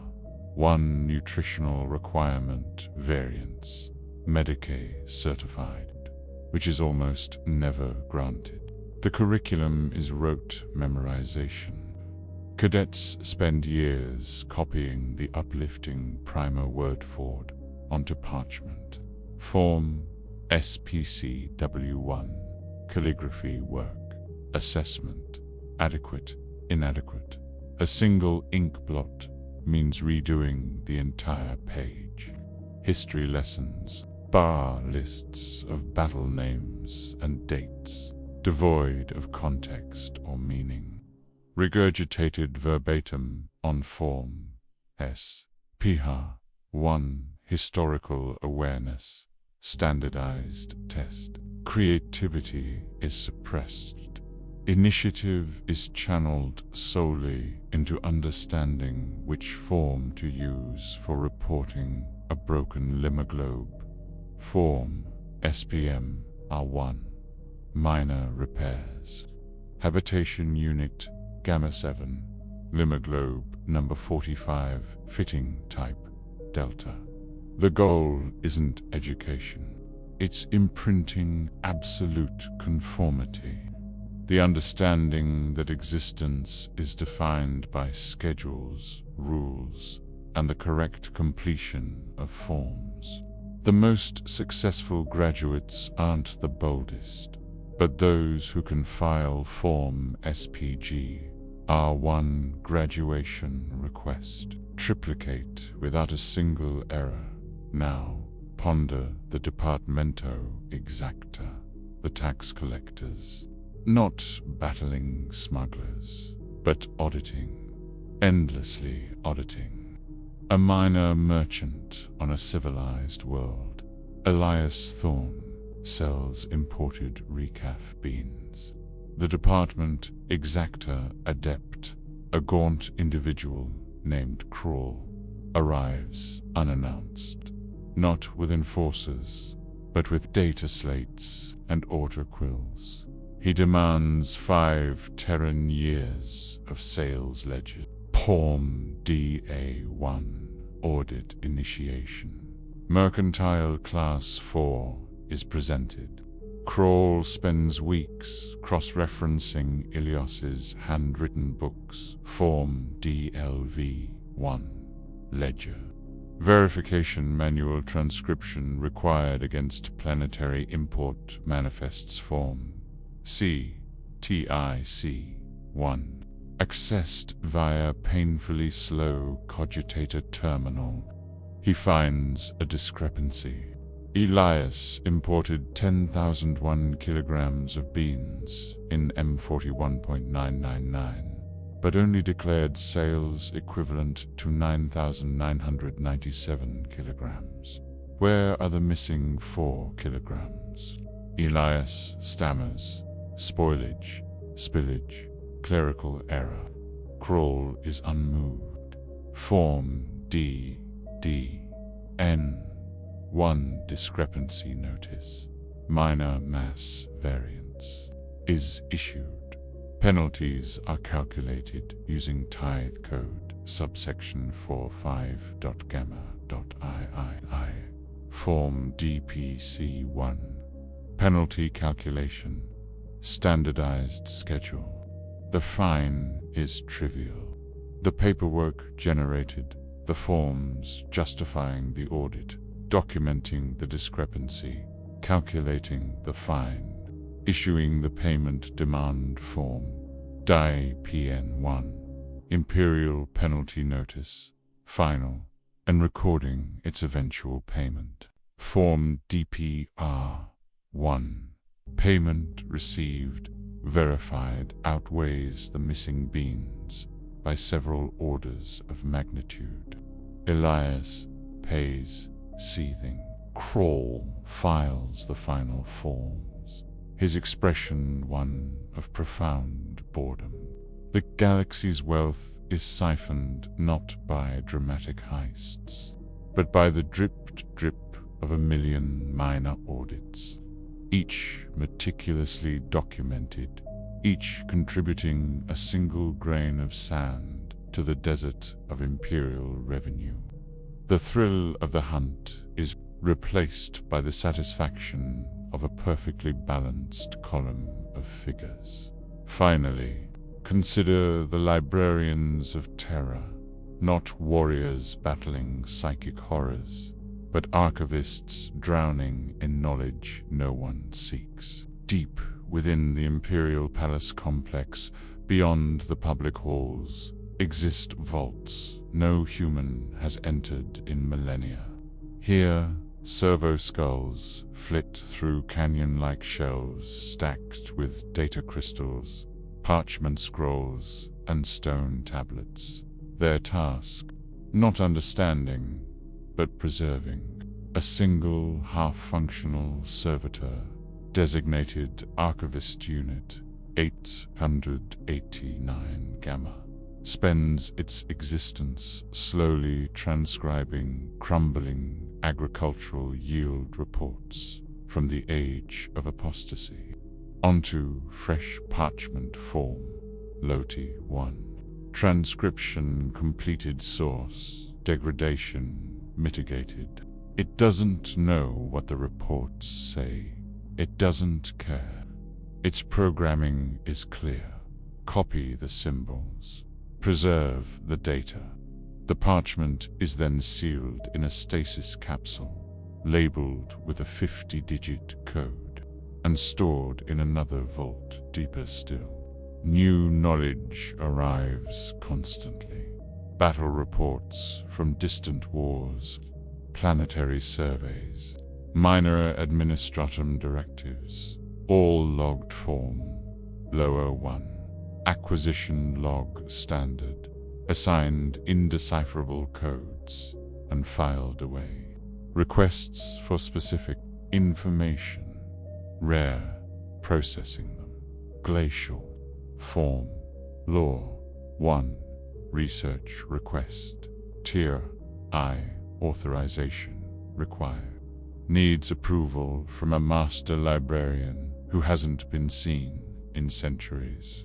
The vast majority of human knowledge sits inert, untouched, uncatalogued in any meaningful way. Preserved not for use, but because the act of preservation is itself a sacred ritual. The librarians don't fight entropy. They perform its rites. 1. Meticulously copied parchment at a time in the silent, dust-moted darkness of eternity's waiting room.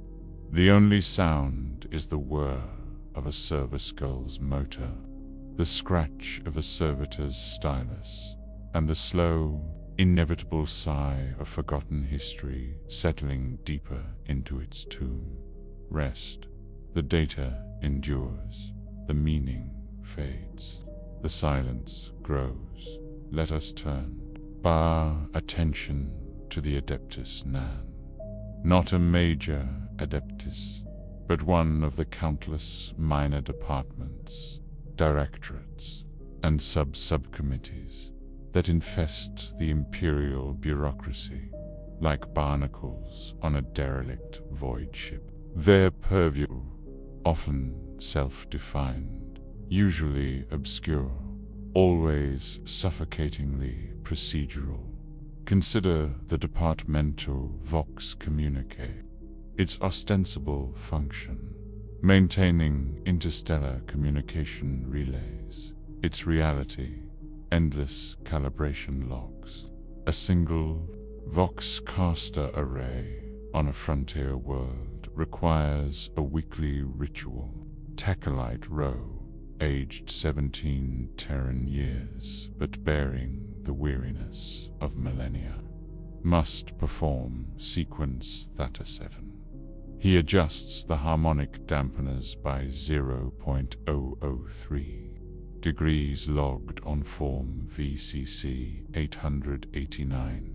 Calibration, standard variance adjustment, minor. He chants the litany of clear transmission while polishing the primary input node with a sanctified chamois cloth form, VCM 45. Maintenance exterior sanctification completed. He verifies the background static levels against a pre-approved tolerance scroll dated M35. Form VCV1. Verification. Static profile. Acceptable, unacceptable. The readings haven't changed in 300 years. The form is stamped acceptable. Row. Piles it in the local archive stack. Every 6 months, a summary report, Form VC Senior 1. Status Summary Relay Station Gamma Primus is compiled from these weekly forms, summarizing that nothing has changed. This summary is sent via Slowboat messenger servitor to the subsector hub. It arrives 15 years later. A junior adept glances at it, stamps received, no action required, and files it in a vault dedicated to proving the continued, uneventful existence of Relay Station Gamma Primus. The station itself, battered by stellar winds, functions at 63% efficiency. No one requests the forms to fix it. The forms exist to prove it is fixed, weekly, in triplicate. Think about the Office of Imperial Tithes, Secondary Assets Division Subdirectorate, Cultural Artifacts, Non-Strategic. Their task, cataloging the mountains of culturally significant but strategically worthless trinkets gifted to the Imperium by compliant worlds. A carved wooden fertility idol from feudal world, Xylos 7, arrives. Form TCA, 1 tithe cultural artifact intake is generated. The idol is assigned acquisition code, CA7845, gamete 189. Its dimensions are meticulously recorded. Form TCA7. Metric assessment, manual calipers used. Its composition is guessed by a bored adept tapping it with a metal stylus, organic wood probably. Logged on. Form TCA12. Material composition, visual, tactile, estimate. Its provenance is copied from the attached, likely fictional scroll provided by the Xylosian chieftain. It is then sealed in a plascrate, labeled with its code and shipped to storage hive Theta on the dead moon of Persephone for, there, it joins millions of identical crates in vast, climate-controlled caverns. The crate's location is logged in a decaying cogitator bank form, TSL1. Storage location log, Hive Theta Bay, 78, Stack 45, Tier 889. The log is backed up monthly onto fragile crystal wafers. Form TBU1. Data backup verified, which are stored in a separate, equally vast cavern. No one will ever seek the Xylosian fertility idol. Its purpose is fulfilled. It was gifted, it was received, it was logged, it was stored. The Imperium possesses it. The paperwork proves it. The caverns of Persephone, 4, are the Imperium's attic, filled with the dust-covered proof of 1 million fulfilled bureaucratic obligations. Consider the Bureau of Shipment Verification Delayed Cargo Division. Their existence is predicated on things not arriving. A Munitorum supply ship carrying 10,000 standard tissue mess tins fails to reach Armageddon Secundus. After the standard wait period regulation for 5 Terran years for intrasector transit, Form SVD, 1 shipment designation. Delayed investigation initiated is filed. A lowly adept probator Logis Quintus is assigned. His tools, star charts older than his lineage, and Form SVI-1 investigation, potential causes. Checklist. Did the ship suffer warp drive failure? Checkbox. Plausible. Unable to verify. Was it destroyed by orcs? Checkbox. Likely supporting evidence. None. Did it deviate from its course due to navigational error? Checkbox. Possible standard variance, tolerance, exceeded, unknown. Quintus spends weeks filling the form, citing precedents from similar cases. Form SVP R1. Precedent reference.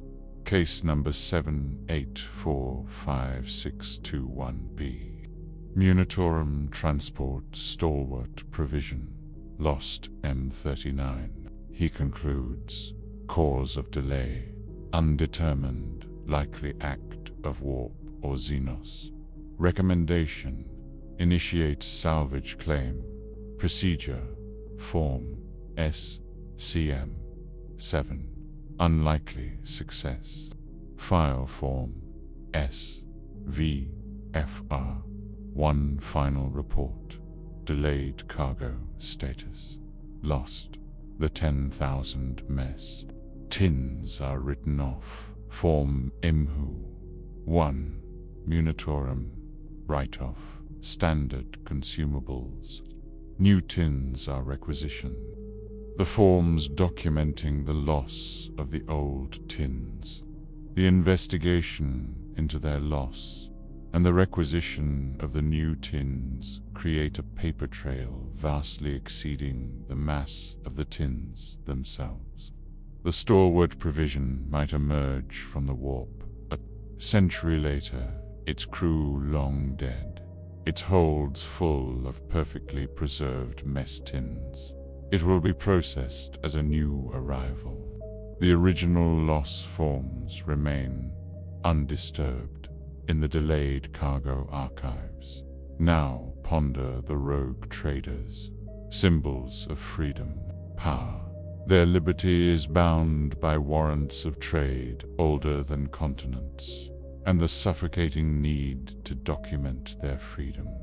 Before departing Port Wonder, Captain Ilara Vance must file Form RTDM-1 Declaration of Manifest, outbound, listing every bolt, bullet, and crewman aboard her vessel, Star's Liberty.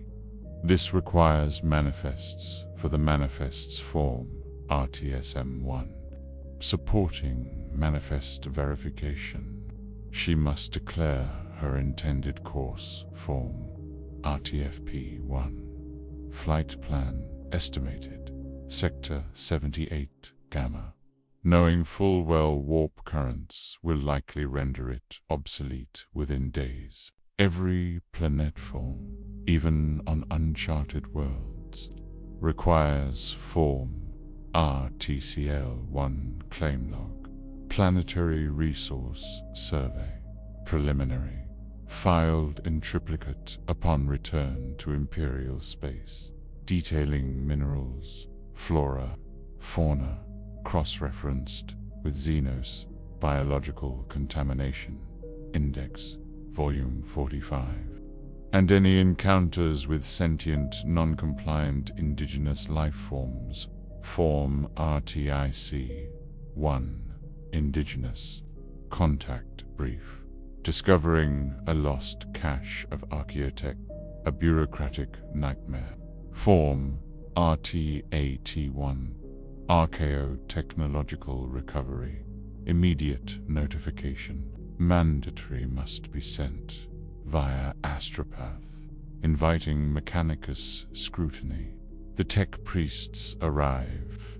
File form AMAT001 initial assessment, recovered STC derivative potential, and spend decades debating its sanctity, while Vance's crew sits idle. Filing form RTEC-1 extended berthing costs, reclamation request. Her warrant grants her the right to go where she pleases, but demands she tells the Imperium everything she finds in excruciating, form-laden detail. The thrill of the unknown is filtered through the autoquill and the rubber stamp. The void's freedom tastes like ink and dust. Finally, contemplate the Archivum Ultima. Not the Mechanicus vaults on Mars, but the other archives, the ones on Terra itself, beneath layers of administratum fortresses. Here lies knowledge deemed too mundane, too fragmented, or too potentially unsettling for the Mechanicus, yet too ancient to discard. Think of the subsection: Pre-Imperial Meteorological Surveys, Sector Gamma 78, mile after mile of shelf, groan under the weight of data slates, recording atmospheric pressure, wind speed, and precipitation levels on 1,000 worlds, meticulously gathered during the Great Crusade, and never consulted since. Archivists, their eyesight failing from decades spent in low lumagloom light, slowly transfer these readings from decaying slates onto parchment form OT1. Transcription, meteorological data, standard template. Why? Because Regulation O-7.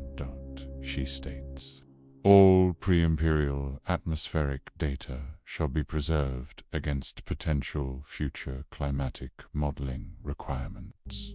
The models were abandoned in M33. The transcription continues. Each raindrop recorded 10,000 years. Go on the now-dead world of Caliban Secundus, finds its echo in the scratch of a quill in the Archivum Ultima, a monument to pointless preservation. B. In adjacent vaults lie planetary dietary surveys from compliance-era garrisons, Form ON1, nutritional, intake, garrison world, standard, records of sewage processing efficiency on hive worlds long since glassed form, OSP1, sanitation, processing metrics, volume 789, and logs of recreational vehicle usage by long-dead Imperial commanders, form AULR1, leisure activity, tracked ground vehicles. It is a universe of data divorced from meaning, preserved because the form demanding its preservation was filed millennia ago and never rescinded. The archivists don't seek understanding. They seek completion of the daily transcription quota. Form ODQ1, daily quota, met, unmet. The air is thick with the smell of ozone from dying cogitators and the slow, inevitable decay of knowledge into dust. The only movement is the shuffle of aged scribes and the patient, silent turning of the great archival wheels, moving shelves no human eye will ever scan again. The past is not remembered here. It is entombed, one perfectly copied, utterly irrelevant, datum at a time. The silence is absolute, broken only by the soft tick of a chrono marking another hour of meaningless perpetuity. Rest. The data endures. The purpose is forgotten. The archives wait forever. And so we sink deeper into the silent hum of machinery and the whisper of dust settling on forgotten dockets. Let the weight of irrelevance press down like a leaden blanket. Breathe slow. Let your thoughts dissolve into the granular details of galactic indifference, the imperial chronometric system. Not a unified timekeeping method, but a fractal nightmare of local variances, correction protocols, and bureaucratic time sinks. Terra's imperial standard is an abstract concept, based on the long-dead emperor's homeworld's long-lost orbital period. Segmentum solar might vaguely align. Segmentum obscurus, a distant suggestion, calculating local time for an administratum deadline on feral world Xylos Prime requires. Form CHTC1 temporal conversion request. Planetary cross-referencing. The planet's last recorded rotational period form, CHRP1, often centuries out of date. Applying stellar drift corrections. Form CHSD7, based on observatory data.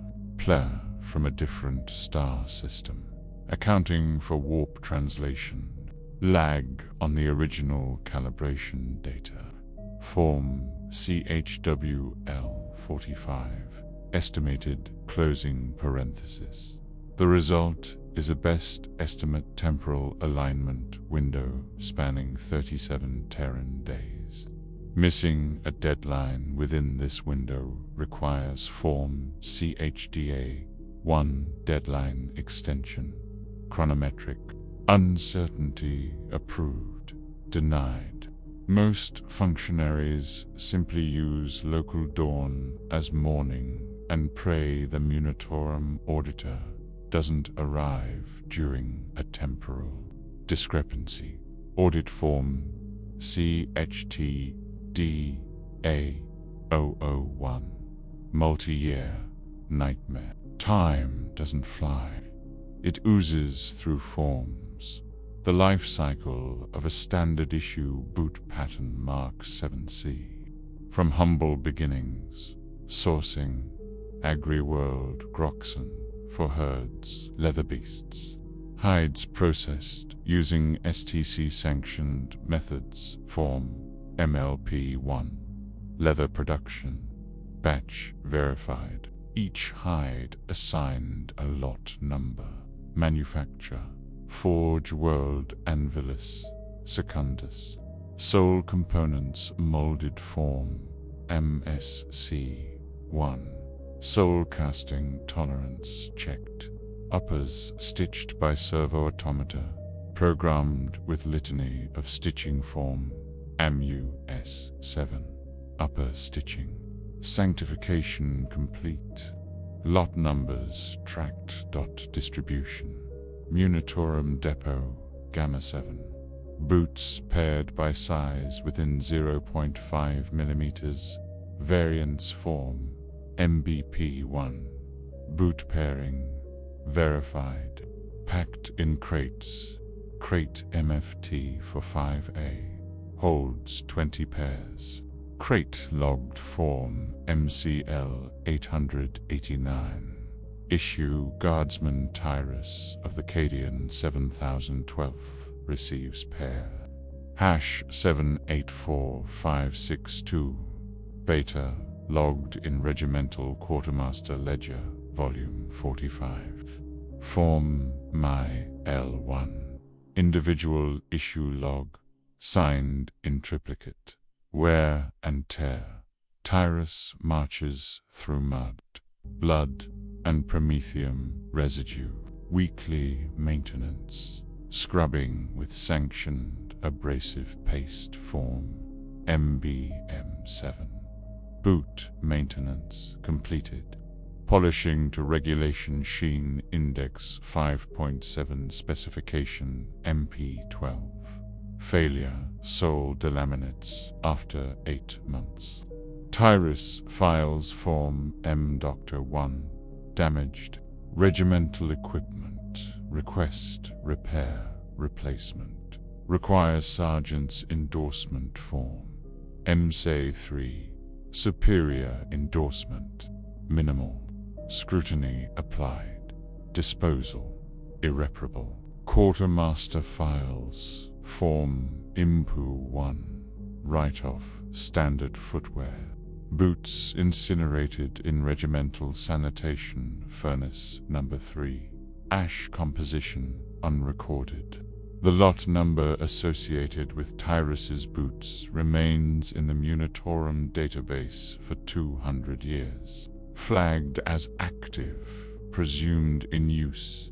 A digital ghost in a decaying cogitator bank.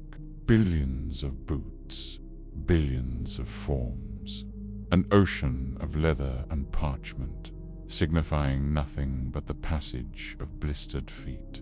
The canonization of minor saints, not Celestine, but Saint Anselm, the punctual patron of scribes, who file before deadline.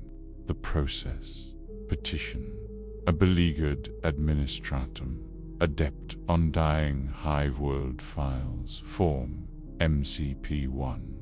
Canonization petition, minor virtue, exemplary, bureaucratic diligence, must include 3 verified miracles, for example, located misfiled tithe report, within 5 years, standard retrieval, 50+ years, documented on Form MMV1, miracle, verification, administrative efficiency, review, ecclesiarchy, subcommittee for mundane beatification, meets biannually, reviews petition form MRP 45, review petition tier 2, requires corroborating testimony from 2 superiors, form MCT 7, corroborative testimony, notarized, debate.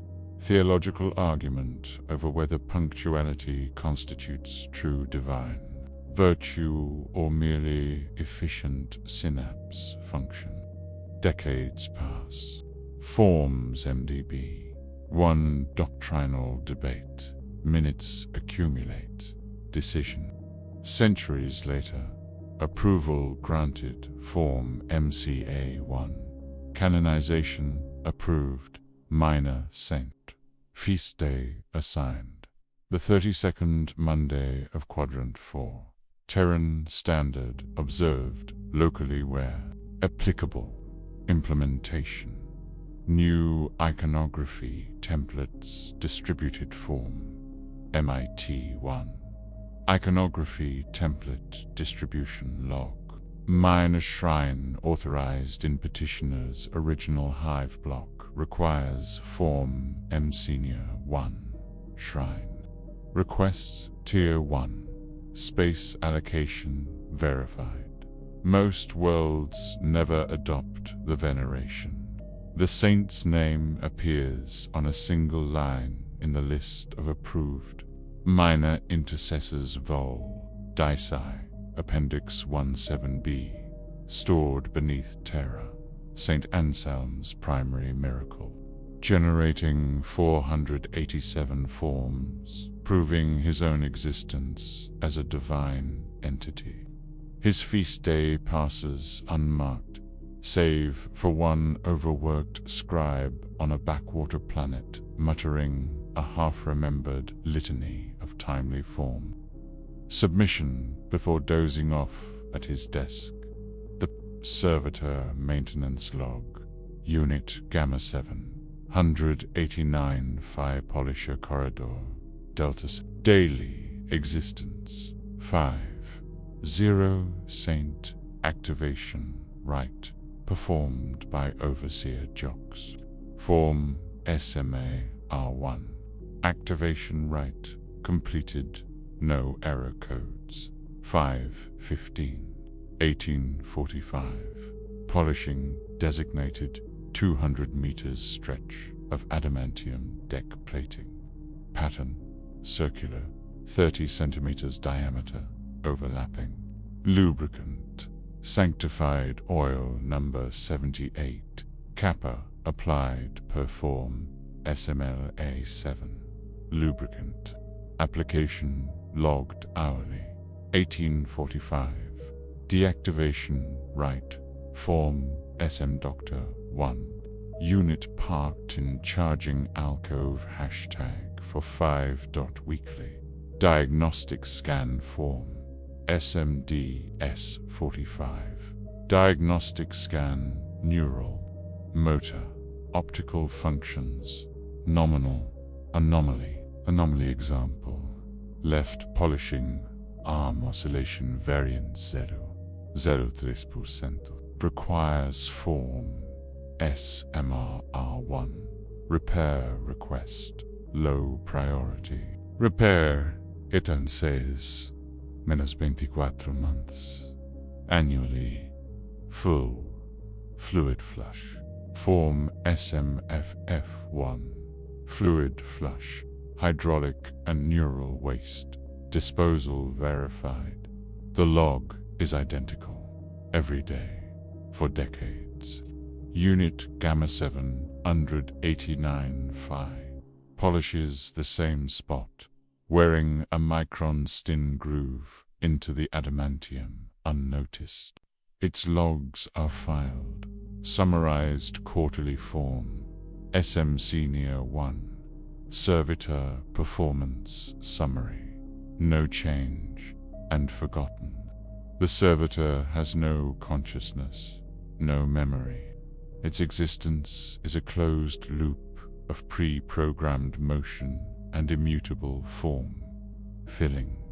A perfect silent metaphor for the Imperium itself.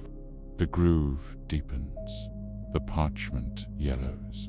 The hum of its polisher blends with the distant thrum of the hive's engines. Sleep. The machine endures. The purpose is void. The corridor gleams, but with sterile, meaningless light.